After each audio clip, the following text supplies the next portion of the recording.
বন্ধুরা, এটা আমার নতুন টেকনো পোভা 7 প্রো 5G। এই ফোন শুধু দেখতে স্টাইলিশ না, পারফরমেন্সেও অসাধারণ। এখানে আছে 6.78 ইঞ্চির বড় ফুল এইচডি প্লাস ডিসপ্লে আর 120 হার্টজ রিফ্রেশ রেট। স্ক্রোল করা কিংবা গেম খেলা দুইটাই একদম স্মুথ। ভিতরে Dimensity 6080 5G processor, 8GB RAM আর 128GB স্টোরেজ। তাই যত খুশি অ্যাপ, ভিডিও, গেম চালালেও ফোন হ্যাং করবে না। ফোনের 50 মেগাপিক্সেল ক্যামেরা দিয়ে সুন্দর ছবি তোলা যায় আর 16 মেগাপিক্সেল সেলফি ক্যামেরা দিয়ে দারুণ ক্লিয়ার সেলফি।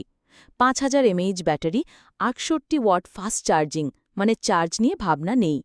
আর হ্যাঁ, এটা 5G ready, super fast internet চালাও যখন খুশি। আর মজার ব্যাপার হলো, যদি মোবাইল নেটওয়ার্ক না থাকে কিন্তু ওয়াইফাই থাকে, তখনও এই ফোন দিয়ে হোয়াটসঅ্যাপ, টেলিগ্রাম বা ওয়াইফাই কলিংয়ের মাধ্যমে কথা বলা যাবে। এমনকি এমার্জেন্সি সিচুয়েশনে নেটওয়ার্ক না থাকলেও 112 এর মতো জরুরি নম্বরে ফোন করা যাবে। তো এটা শুধু একটা ফোন না, এটা আমার সব সময়ের সাথী।